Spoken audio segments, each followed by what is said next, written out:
ये आज हम लोग टॉपिक जो डिस्कस करने जा रहे हैं ये 12th क्लास के लिए एक बहुत ही इंपॉर्टेंट टॉपिक, बोर्ड की एग्जाम के लिए और कंपटीशन के एग्जाम के लिए। ये जो कॉन्सेप्ट मैं आज आपसे बात करूंगा, आज का कॉन्सेप्ट है कॉम्बिनेशन ऑफ टू लेंसेज। यानी ये ऑप्टिक्स का एक इंपॉर्टेंट टॉपिक। इसके पहले आपने लेंस मेकर फॉर्मूला पढ़ा होगा, इसके पहले आपने थिन लेंस फॉर्मूला पढ़ा होगा। Lens maker formula 1/f equal to mu minus 1, 1/r1 minus 1/r2, ये lens maker formula. This is also called Descartes formula. उसके बाद आपने thin lens formula 1/v minus 1/h equal to 1/f पढ़ा होगा। अब हम लोग बात करेंगे इक्विवेलेंट लेंस के बारे में। इक्विवेलेंट लेंस यानी दो लेंस को कंबाइन करने के बाद, दो लेंस के कॉम्बिनेशन करने के बाद जो उसका इक्विवेलेंट फोकल लेंथ होगा वह दो लेंस मिलकर जितना पावर डेवलप करेगा उतना एक लेंस का यदि पावर हो सकता है, the single lens is called equivalent lens. तो उस इक्विवेलेंट लेंस का पावर हम लोग निकालेंगे, फोकल लेंथ निकालेंगे। यानी हम लोग ये कह लें कि दो लेंस को कॉम्बिनेशन करने के बाद दोनों लेंस की अपनी अपनी फोकल लेंथ होगी, लेकिन कॉम्बिनेशन करने के बाद जो इक्विवेलेंट फोकल लेंथ होगा वो क्या होगा, ये हम लोग आज बात करेंगे। ओके, तो लेंस की जो कॉम्बिनेशन है, दो तरह की कॉम्बिनेशन पढ़नी होती है एग्जाम में। First combination, two lenses are kept at 0 distance apart. Two lenses are kept in contact, यानी दो लेंस हम एक दूसरे के कांटेक्ट में रख दें, नो गैप बिटवीन देम। ये तो कांटेक्ट में रखने के बाद लेंस का जो कॉम्बिनेशन हुआ उस समय उसकी इक्विवेलेंट फोकल लेंथ कितनी हुई, ये फर्स्ट कॉन्सेप्ट। फिर इसके आगे हम लोग सेकंड लेक्चर में पढ़ेंगे, या आज ही टाइम मिला तो आज ही बता दूंगा कि दोनों लेंस को कुछ पर्टिकुलर डिस्टेंस पर रखा and to lenses kept at d distance apart, two lenses are kept at x distance apart, then what is the equivalent focal length after the combination of two lenses, right? तो ये हम लोग equivalent focal length की बात करेंगे, बारी बारी से दोनों को समझेंगे। तो फर्स्ट हम लोग कंसेप्ट है when two lenses are in contact, हम लोग इसको दोनों लेंस जब कांटेक्ट में हैं तब हम लोग पढ़ने जा रहे हैं, ध्यान से आप समझेंगे। डायग्राम चूंकि बहुत सेंसिटिव होता है, बहुत ही समझने लायक होता है इसका डायग्राम, चूंकि रे ऑप्टिक्स है, ज्योमेट्रिकल ऑप्टिक्स है, इसमें कहीं से भी एरो यानी रे में किसी भी तरह की गलतियां नहीं होनी चाहिए। रे किधर जा रही है, रिफ्रैक्शन के बाद फिर किधर को जाएगी, एकदम पॉइंट वाइज इसको डायग्राम को बनाने होते हैं और डेरिवेशंस में भी प्रॉपर फार्मूला का एप्लीकेशन करने होते हैं। जब एग्जाम में आप इसको लिखते हैं, इसको डिराइव करते हैं, एकदम ध्यान से आपको करना है, कहीं छोटी सी गलती ना हो। इसके जो एप्लीकेशन है, इसके जो न्यूमेरिकल पार्ट्स हैं, उसमें भी साइन कन्वेंशन का आपको ध्यान रखना होता है, इसलिए ये ऑप्टिक्स का ये पार्ट आपके लिए काफी इंपॉर्टेंट है। तो अब हम लोग डिस्कस करने जा रहे हैं कॉम्बिनेशन ऑफ टू लेंसेज, और ये कॉम्बिनेशन ऑफ टू लेंसेज में 0 डिस्टेंस अपार्ट पर हमने 3 डायग्राम बना रखा है, diagram number 1, diagram number 2 and diagram number 3। ये डायग्राम क्या है, two lenses are in contact में, मान लो कि दो लेंस का कांटेक्ट है बट दोनों लेंस कॉन्वेक्स है। When two convex lenses are kept in contact, two convex lenses are kept in contact, in that situation what is the equivalent focal length of the combination of lens?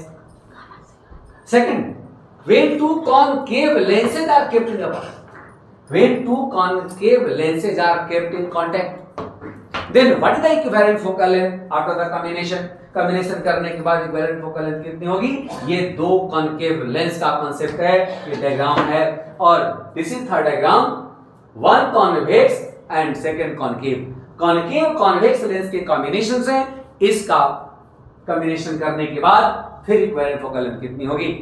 Diagram को पहले समझें। Diagram को समझने से पहले मैं आपको कुछ बेसिक बात बता दूं। कॉन्वेक्स लेंस जिसकी शेप बेसिकली इस तरह की होगी, एजेस पे जो रिफ्रैक्टिंग एजेस हैं, ये जो एज देख रहे हैं आपको, इस पे नुकीला होगा, शार्प होगा, और बीच में थिक होगा, मोटा होगा। ये है कॉन्वेक्स लेंस। और यदि इसी को हम पलट दें ऐसे, एज पर चौड़ा होगा और बीच में पतला। जब भी रिफ्रैक्शन होगा किसी भी लेंस से, तो रिफ्रैक्शन के बाद रिफ्रैक्टेड रे हमेशा लेंस के थिकर पार्ट की ओर बेंड करेगी। थिकर पार्ट यानी यदि लेंस कॉन्वेक्स है, रिफ्रैक्शन के बाद सेंटर के तरफ, मिडिल के तरफ थिकर पार्ट की ओर बेंड करेगी। और यदि कॉन्केव है, रिफ्रैक्शन के बाद एज के तरफ, चूंकि एज जो होता है थिकर होता है, उसके तरफ बेंड होगी। इस कॉन्सेप्ट को ध्यान में रखते हुए ये डायग्राम आपके सामने है। ऑब्जेक्ट को, ये जो आप देख पा रहे होंगे, ये ऑब्जेक्ट है। ऑब्जेक्ट को यहां पर एज्यूम कर लिया प्रिंसिपल एक्सिस के पॉइंट पे। एक incident ray first convex lens के पॉइंट नंबर ए पर इंसिडेंट होती है। इंसिडेंट हुई, उसके बाद उसके थिकर पार्ट की तरफ रिफ्रैक्ट हुई। जैसे रिफ्रैक्ट हुई तब तक सेकंड लेंस उसके बगल में था। लेकिन कंसेप्ट कहता है ऑप्टिक्स का कि फर्स्ट लेंस इस ऑब्जेक्ट का इमेज प्रिंसिपल एक्सिस के इस पॉइंट पर बना चुका होता है। देखिए ये रे जो रिफ्रैक्ट हुई है, ये जा करके प्रिंसिपल एक्सिस पर कहीं कट करती है और वहां पर इमेज का फॉर्मेशन आई डैश हम लोग मान लेते हैं। ये जो इमेज आई डैश बना by the help of first lens behaves like object for second lens. जो ये इमेज बना है फर्स्ट लेंस से, वह सेकंड लेंस के लिए ऑब्जेक्ट जैसा बिहेव करेगा। और फाइनल इमेज, क्योंकि सेकंड लेंस भी कॉन्वेक्स है, तो उसमें भी जब फाइनल रिफ्रैक्शन होगा तो थिकर पार्ट की ओर बेंड करेगा। तो थिकर पार्ट की ओर बेंड किया और final image form at principal axis आई। This is the final image by the combination of two lens, right. अब थोड़ा सा डिस्टेंस की बात करता हूं। Distance of object from lens U, image form by first lens V dash, image final V, ये आपका ये जब सिंबल्स हैं जो यूज होंगे। Distance of object from lens U, distance of image from first lens V dash, distance of image for second lens V। एकदम same concept second पे आ जाएगा। Two concave lenses are brought in physical contact at zero distance apart, right? अब देखो यहां एक object है, यहां से एक रे इंसिडेंट होती है फर्स्ट लेंस पर। लेंस से रिफ्रैक्ट होगी थिकर पार्ट की तरफ, रिफ्रैक्ट होकर के ए से बी पर जाती है। ए से बी पर जैसे ये रिफ्रैक्ट होती है, ऐसा मालूम होता है, ऐसा जान पड़ता है कि ये जो ए बी रिफ्रैक्टेड रे पीछे से कहीं से आ रही होती है। AB refracted ray appear to intersect at the point I dash। ऐसा लगता है कि इस O का image I dash first lens ने बना चुका होता है। I dash image formed by first lens, this image behaves like object for second lens। तो सेकंड लेंस के लिए ऑब्जेक्ट जैसा बिहेव करता है। अब सेकंड लेंस से भी रिफ्रैक्शन हुआ, फिर थिकर पार्ट की तरफ, फिर ऐसा लगता है कि ये बी से जो रिफ्लेक्ट हुई वो पीछे से कहीं से आ रही होती है और उसको आगे बढ़ाने के बाद वह फिर किसी न किसी पॉइंट पर प्रिंसिपल एक्सिस पर इंटरसेक्ट करती है। जहां इंटरसेक्ट की उस पॉइंट का नाम लिखा I and final image formed by the combination of two lenses at I. ये डायग्राम है। एजम्पशंस के लिए object distance U for first lens, image distance V dash for first lens, object distance V dash for second lens and image distance for second lens is V। ये second diagram के ये description हुए रे diagram का। अब आइए second की बात, थर्ड की बात करते हैं। Third, combination of a concave and a convex lens. दोनों भी जीरो डिस्टेंस अपार्ट पे है, दोनों कांटेक्ट में है। आप देख पा रहे होंगे कि first lens concave, second lens convex है। जैसे इस दो डायग्राम में कॉन्सेप्ट था कि मैंने ऑब्जेक्ट को प्रिंसिपल एक्सिस पर एज्यूम कर लिया एज पॉइंट O, सिमिलरली मैंने यहां भी O पॉइंट पर ऑब्जेक्ट को एज्यूम कर लिया है। ऑब्जेक्ट से एक ray OA incident ray incident at point A at first lens concave, और जो नेचर है रिफ्रैक्शन का, थिकर पार्ट की ओर बेंड होना, then refracted ray A refract and reached at point B। A भी जो रिफ्रैक्टेड रे है वो लग रहा होगा कि पीछे से आ रही है। अब इसको पीछे से मिलाने के बाद ये आइडेस पर इमेज का फॉर्मेशन हो गया। Address image for first lens, बस this image is behaves like objective for second lens. तो ये सेकंड लेंस के लिए ऑब्जेक्ट जैसा बिहेव करेगा। एंड फाइनल सेकंड लेंस, जो फाइनल इमेज सेकंड लेंस बनाएगा, उसका कांसेप्ट है कि थिकर पार्ट की ओर बेंड होना। थिकर पार्ट की तरफ मैंने मिडिल की तरफ बेंड करी और आई इमेज का फॉर्मेशन दोनों लेंस के कॉम्बिनेशन के बाद फाइनल इमेज बना, और I the final image form by second lens convex lens, right. फिर इसमें भी O से लेंस की डिस्टेंस, O से लेंस से ऑब्जेक्ट की distance U, V dash first image जो ने कॉन्केव ने बना रखा है, जो सेकंड के लिए ऑब्जेक्ट जैसा बिहेव करेगा, यानी V डैश फर्स्ट के लिए इमेज, लेकिन V डैश सेकंड के लिए ऑब्जेक्ट, और V सेकंड के लिए फाइनल। ये तीनों कॉम्बिनेशन में, फर्स्ट में दोनों कॉन्वेक्स थे, सेकंड में दोनों कॉन्केव हैं, और थर्ड में एक कॉन्केव है और एक कॉन्वेक्स है। ये रे डायग्राम बहुत अच्छा से बना हुआ है, मैंने इसको बड़ी अच्छा से बनाया कि आपको दिक्कत ना हो। और रे डायग्राम को आप बार बार स्केच करोगे तो आपको भी डायग्राम में शार्पनेस से सही आएगी, और जितने ही डायग्राम ऑप्टिक में साफ सुथरे बनेंगे उतना ही आपको कॉन्सेप्ट भी क्लियर समझ में आएगा, कहीं से दिक्कत न होने की संभावना नहीं है। अब आते हैं इसके एक्सप्रेशन पे। आप जानते हो कि thin lens formula 1/v - 1y = 1/f। आपको यदि ये पता नहीं होगा तो मेरे चैनल पर जाकर के आप इसको देख सकते हैं, फिजिक्स में टॉप बाय SK सिंह, जो जितने भी फिजिक्स का ये सब टॉपिक्स हैं उस पर आप वीडियो डाला हुआ है, आप जाकर उस पर देख सकते हैं। ये फार्मूला का डेरिवेशन किया हुआ है। ये फार्मूला है thin lens formula 1/v - 1y = 1/f। तो ये इस फार्मूला को हम सेट करते हैं। v image distance, u object distance, f = focal length. इस तीनों डायग्राम में से कोई भी डायग्राम हो, it is not matter is which diagram will be consider for this formula. आप इस तीनों में से किसी को लो, कॉन्सेप्ट एक होगा। एग्जामिनेशन में आता है तो आपको तीनों डायग्राम बनाना है, बट डेरिवेशन एक करना है।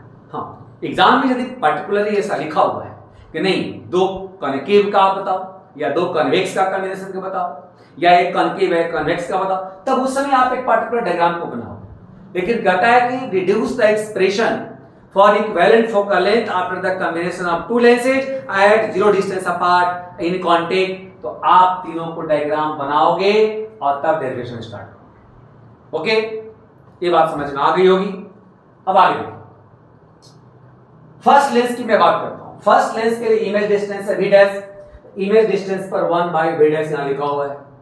फर्स्ट लेंस के लिए ऑब्जेक्ट है u, तो इसलिए 1/u लिखा हुआ है। फर्स्ट लेंस की फोकल लेंथ को मैंने f1 माना, f1 लिखा हुआ है। ये बाई फर्स्ट लेंस, उसके लिए ये आपका इक्वेशन नंबर 1। सेकंड लेंस के लिए ये है सेकंड लेंस, नीचे देख रहे हैं सेकंड लेंस के लिए बाई लेंस L2 की जी बात करूं तो उसके लिए इमेज है v, ऑब्जेक्ट डिस्टेंस आप जब लिखोगे उसके जगह पर आप v डैश लिखोगे ऑब्जेक्ट डिस्टेंस, और उसकी फोकल लेंथ आप f2। दोनों लेंस से ये जो थिन लेंस फार्मूला को यूज कर लें। So very simple. यूज करने के बाद जब इसकी कॉम्बिनेशन करी गई है, इन द सेंस कि दोनों इक्वेशन को ऐड अप करना है। ऐड करने के बाद जो कंसेप्ट मिलेगा, जो नया इक्वेशन मिलेगा, उस इक्वेशन को हम लोग आगे फाइनल इक्वेशन के रूप में हम लोग करेंगे। तो पहले इसको आप नोट कर लीजिए, फिर मैं बस समझा रहा हूं। तो अब आप इसको आपने नोट कर लिया। अब आप देखो दोनों इक्वेशन जो आपको फर्स्ट और सेकंड दिख रहा है, दोनों को मैं ऐड करता हूं। ऐड किया 1 by v dash minus 1 by equal to 1 by f1, 1 by v dash minus 1 by u equal to 1 by f1, 1 by v minus 1 by v dash equal to 1 by f2, ये दोनों को लिखा add किया। Add किया तो 1 by v dash and 1 by v dash, एक plus और एक माइनस, दोनों कैंसिल हो गए, दोनों कैंसिल हो गए। कैंसिल होने के बाद बचा क्या 1 by v minus 1 by u equal to 1 by f1 plus 1 by f। अब ये कॉम्बिनेशन तो कर दिया, दोनों इक्वेशन को ऐड कर दिया, ये इक्वेशन आपको मिला जो सामने ये दिख रहा होगा। अब आते हैं कॉन्सेप्ट पर। दोनों लेंस को कंबाइन करने के बाद हमको क्या चाहिए? देखो लेंस का मेन काम है इमेज का फॉर्मेशन करना, या तो बहुत मैग्नीफाइड इमेज बनाना या ज्यादा से ज्यादा इमेज बनाना, यही करना है। लेंस से बड़ा इमेज बनना हो, ज्यादा इमेज बनना हो, ये सब लेंस की कैपेसिटी पर डिपेंड करता है। And capacity of lens depends upon its focal length, जिसको इस चैप्टर के लैंग्वेज में हम लोग पावर भी बोलते हैं। Reciprocal of focal length is called power of lens. तो दो लेंस को कॉम्बिनेशन करने के बाद जो दोनों को मिला के एक फोकस मिलेगा, वो दोनों लेंस का इक्विवेलेंट पावर होगा, कैपेसिटी, यानी उसकी कन्वर्जिंग और डाइवर्जिंग एबिलिटी हो। तो जब हम इस एक्सप्रेशन को फाइंड आउट करते हैं तो मैक्सिमम कन्वर्जिंग और मैक्सिमम डाइवर्जिंग एबिलिटी निकालना चाहते हैं। मैक्सिमम डाइवर्जिंग और मैक्सिमम कन्वर्जिंग निकालने के लिए उसका हम लोग मैक्सिमम पावर निकालना चाहते हैं। मैक्सिमम पावर निकालने के लिए उसके सबसे बड़ा फोकल लेंथ निकालना चाहते हैं। इस सब के लिए हम बात करते हैं।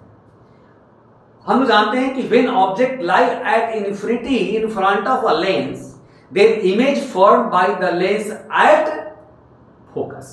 Why?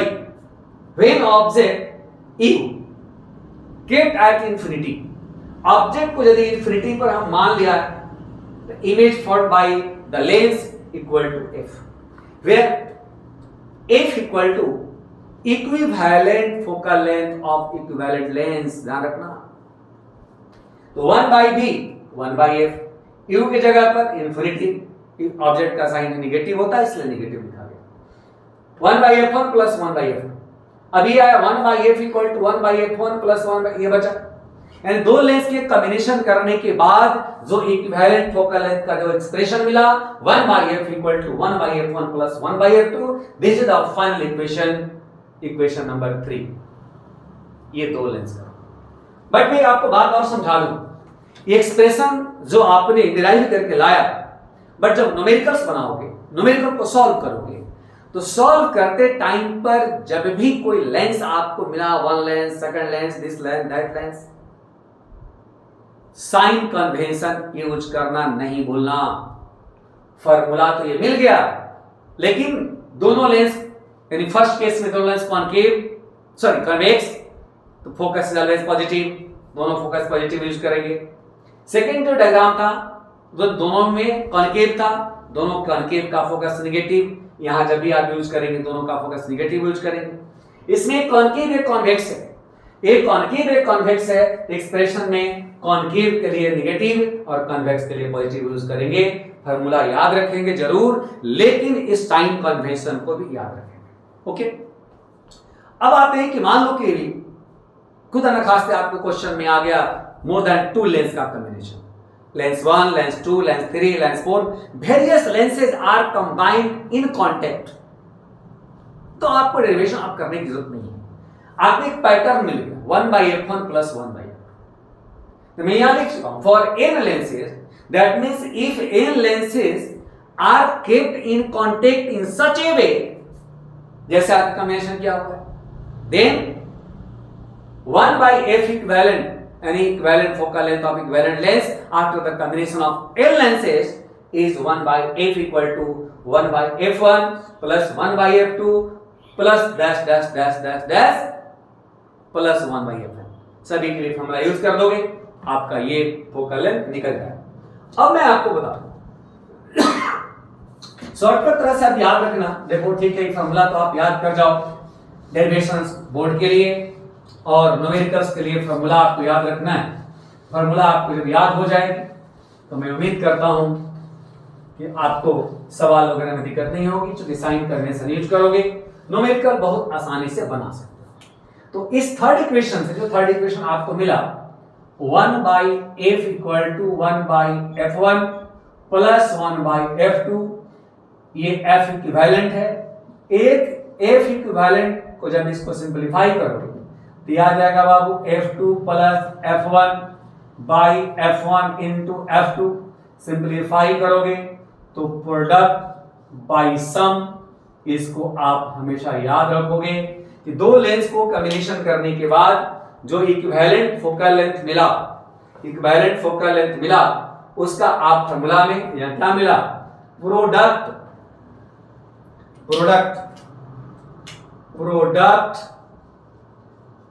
Of focal lens by sum of focal length, ये आपका फॉर्मूला मिला। याद रखेंगे फोकल लेंथ मिलने का मीनिंग कि आप पावर भी निकाल पाए, जैसे आया 1/f यानी power of equivalent lens, power 1/f का मीनिंग पावर, दो लेंस का कॉम्बिनेशन तो power equal to equivalent lens का P1 प्लस P2 यानी पावर, दोनों को ऐड करो। n लेंस को कंबाइन किया तो equivalent power for n lenses P1 plus P2 that's on Pn। फिर मैं आपको एक याद दिला दूं, ये फॉर्मूला तो मिला, बट जब न्यूमेरिकल्स को बनाओगे, न्यूमेरिकल को सॉल्व करोगे, उस समय पावर का साइन भी यूज करोगे। कॉनकेव का फोकस चूंकि नेगेटिव होता है तो पावर भी नेगेटिव होगा, कॉन्वेक्स का फोकस पॉजिटिव होता है तो पावर भी पॉजिटिव होगा। इसका आंसर इसको नोट करिए, फॉर्मूला को याद रखिए। फिर हम लोग d डिस्टेंस अपार्ट या x डिस्टेंस अपार्ट पर जो भी फोकल लेंथ मिलेगा इक्विवेलेंट, उस पर हम लोग बात करेंगे, उसका डेरिवेशन करते हैं, तब तक इसको नोट करिए। अब हम लोग लेंस के उस कॉम्बिनेशन के बारे में बात कर रहे हैं जब लेंस कुछ डिस्टेंस पे हो। टॉपिक है when two lenses are d distance apart. आपने दो लेंस जब जीरो डिस्टेंस पे था, कांटेक्ट में था, वो कांसेप्ट आपने देखा। अब d डिस्टेंस पे x डिस्टेंस जो भी लिखना है आप लिख लेते। जब इतने डिस्टेंस से अपार्ट होगी दोनों लेंस, तब इक्विवेलेंट फोकल लेंथ क्या होगा। देखो डायग्राम को पहले अच्छे से समझने की कोशिश करें, थोड़ा सा डायग्राम कॉम्प्लेक्स है। एक लेंस आप देख पा रहे हो L1 ये, और एक लेंस L2 यहां देख पा रहे हो। लेंस L1 और L2 को आप देखिए, एक रे यहां से इंसिडेंट होती है A पॉइंट पर लेंस L1 के, और यहां से रिफ्रैक्ट होते हुए ये रे आती है B पॉइंट पर लेंस 2 के।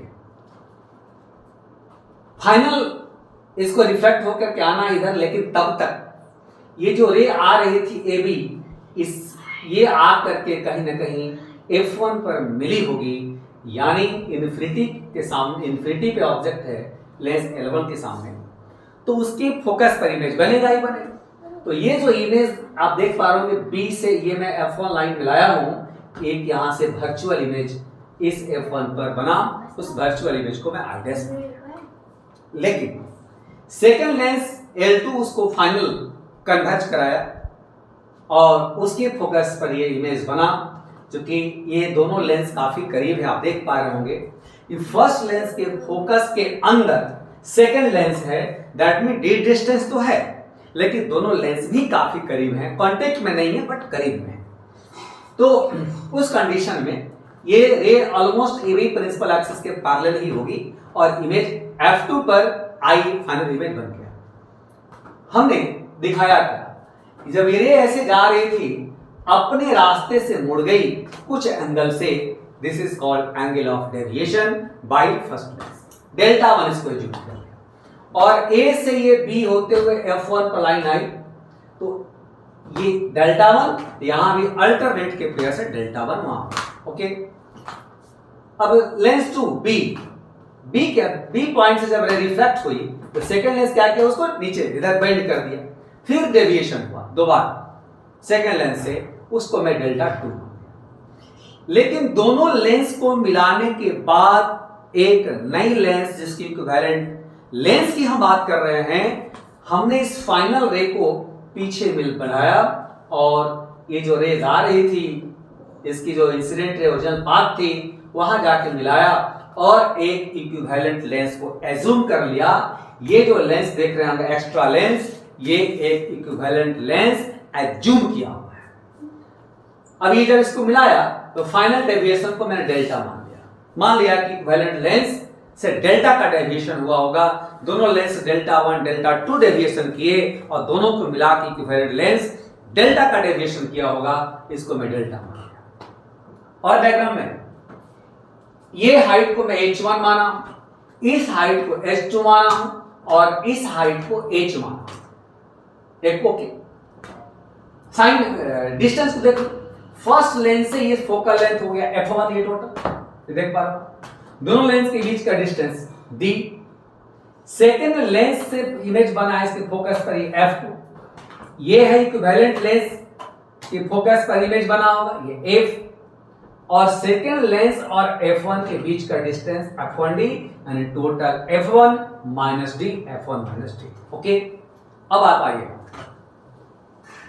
ट्रायंगल BF2 F1 को देखो। इन ट्रायंगल BF2 F1 में ये del is equal to del 1 plus del 2 के बराबर है। डेल 1 प्लस डेल 2 ऑप्टिक्स में कई बार मैं समझाया हूं, बार बार मैं बोलता हूं। देखो ऑप्टिक्स में ये डायग्राम के लिए हम लोग बड़ा डायग्राम बना करके सब कुछ डायग्राम में अपने कन्वीनियंट के बेसिस पर बड़ा करके हम लोग बनाते हैं, समझते हैं, करते हैं, लेकिन ये एंगल बहुत छोटे होते हैं। साइन में और टैन में जब एंगल छोटा होता है तो हम लोग एंगल का वैल्यू या साइन में वैल्यू या एंगल का वैल्यू टैन में वैल्यू ये हम बराबर मान के चलते हैं। मैं लिखा for a small angle of delta 1 delta 2 and delta approx tan delta approx tan delta, delta 1 approx tan delta 1 and delta 2 approx tan delta 2। तो लिख सकते हैं डेल्टा की जगह पर tan डेल्टा, डेल्टा 1 की जगह पर tan डेल्टा 1 और डेल्टा 2 की जगह पर tan डेल्टा 2। इसको इक्वेशन नंबर 1 एज्यूम कर लें। आ जाओ यहां पे, जब ये आपने मान लिया tan डेल्टा 1 tan डेल्टा 2 ये, तो डायग्राम के पास, इस डायग्राम में tan डेल्टा, ये डेल्टा है, इसको मैं आगे बढ़ाकर यहां अल्टरनेट पे डेल्टा, इस डेल्टा के लिए परपेंडिकुलर CO बेस OF2 यानी COOF2, CO की हाइट h है और OF2 को मैंने f माना है, इक्विवेलेंट होगा। उसी तरह से डेल्टा 1 यहां है, ये राइट एंगल ट्रायंगल दिख रहा होगा ये, तो परपेंडिकुलर हो गया AO1 और बेस हो गया O1 F1, O1 F1 H1 by F1। उसी तरह से ये डेल्टा 2 में इस डेल्टा 2 के लिए ये हाइट और ये base H2 by O2 F2। अब ये मन में आया कैसे हुआ होगा, थोड़ा सा मैं आपको रिमाइंड कर दूं। आप ट्रिगोमेट्री जब पढ़ते हैं तो ट्रिगोमेट्री में पढ़ते हैं जब कोई रिवॉल्विंग लाइन रिवॉल्व करके एंगल बनाई, ये 90 प्लस थीटा और उसकी ट्रायंगल हम इधर ले तो 90 प्लस थीटा इधर है लेकिन उसका परपेंडिकुलर इधर है और बेस इधर है। ठीक उसी तरह से डेल्टा 2 यहां जरूर है लेकिन उसका परपेंडिकुलर ये है और बेस ये है, तो tan delta 2 equal to BO2 by O2 F यानी H2 by F2। ये आपका tan डेल्टा 1 tan डेल्टा 2 को इक्वेशन नंबर 1 में पुट किया तो मिला H by F equal to H1 by F1 plus H2 by F2, ये मिला, ये आपको मिल गया। ये इक्वेशन नंबर 2, इसको एज्यूम करो, दिस इज इक्वेशन नंबर 2। अब देखो इस इक्वेशन को आप देख पा रहे हो तो डायग्राम से H और H1 दोनों ही इक्वल है, तो H और H1 इक्वल है, कोई दिक्कत नहीं। यदि इस H2 को मैं H1 के फॉर्म में ला दूं, इस H2 को H1 के फॉर्म में ला दूं, दोनों तरफ से H1 कॉमन लिया और कैंसिल करो, फाइनल इक्वेशन आ जाएगा। इसी कॉन्सेप्ट के लिए हम लोग डायग्राम में आते हैं। ट्रायंगल बी जिसमें H2 है उस ट्रायंगल को उठा